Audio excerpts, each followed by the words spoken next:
Jedni su se zagrijavali uz pjesmu i piće. Ova atmosfera koja danas je Barcelona i Manchester padaju. Drugi su došli zagrijani i nabrijani. Vjerovatno niži udaraca. U gotovo čistom muškom društvu samo dvije žene. Previše su agresivne. A onda je počeo dar-mar. Njih 40, a samo jedna lopta. Igralište ne vidiš mu kraja.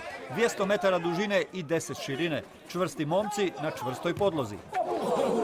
Odlično, baš zabavno. Dobra ideja.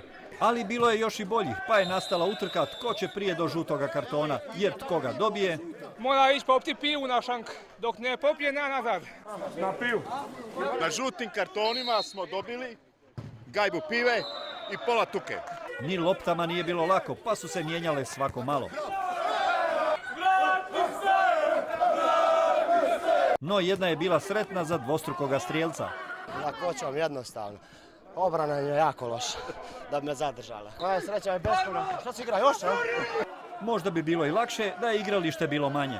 Bilo bi vjerovatno lakše. Znači krvava, ali fer i korektno. Nema, znači prigovora protivničkoj ekipe, a meni je žao što su izgubili, šta će im ja. Momci su se pokazali u ovoj cičoj bejkovačkoj zimi, oni su se skinuli do gola. Momci su bili ekstravagantni, bili su egzotični. Dodajmo i originalni, jer ovakve utakmice još nije bilo ne samo u Benkovcu i Dalmaciji, već i mnogo, mnogo šire.